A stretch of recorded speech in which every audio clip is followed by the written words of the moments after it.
মিশরের আজিজের ঘরে বড় হচ্ছিলেন মহানবী ইউসুফ আলাইসাল্লাম।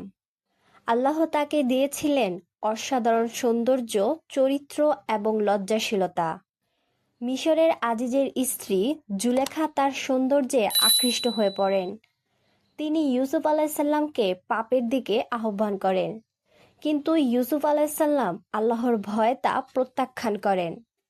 এরপর শহরের কিছু নারী জুলেখাকে নিয়ে কথা বলতে শুরু করে। তখন জুলেখা তাদের সবাইকে নিজের ঘরে আমন্ত্রণ জানায়। প্রত্যেককে একটি ফল এবং একটি ছুরি দেওয়া হয়। ঠিক তখনই ইউসুফ আলাইসাল্লাম ঘরে প্রবেশ করেন।